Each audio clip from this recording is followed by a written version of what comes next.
La reunión del Consejo, lo primordial es lo que decía Mari Carmen, que se lleva trabajando todos estos meses. Nosotros que estamos en territorio sabemos lo que pasa y lo transmitimos a la Junta porque estamos preocupados de que las cosas funcionen bien.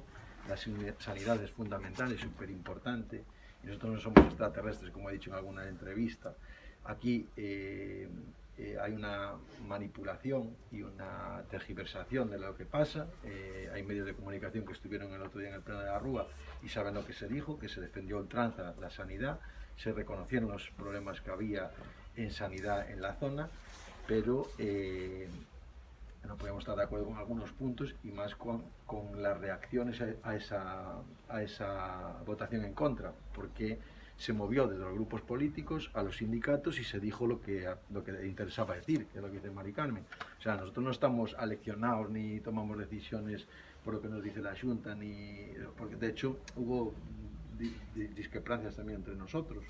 Pero ya digo, lo importante es ser sinceros, ser honrados y que la ciudadanía conozca la realidad. Y la realidad es eso, que llevamos trabajando tiempo, que la Junta está trabajando para solucionar los problemas y que hoy llegan soluciones.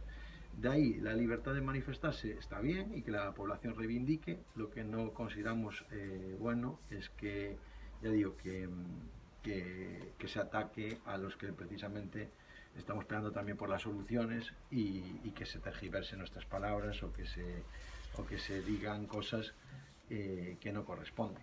O sea, aquí hay unos problemas de hace mucho tiempo, hay diversos tipos de problemas y son problemas, como pasa en muchas empresas y en muchos sectores, que lleva tiempo solucionar. Y esperemos que la Junta, y estamos seguros que así lo van a hacer, pues van a seguir esa línea de defender el hospital comarcal y que a mí ya ni se me va a pasar por la cabeza que sea una realidad el eso de que la quieran desmantelar. Eso es una cuestión que cala muy hondo, que el Vox Populi desarrolla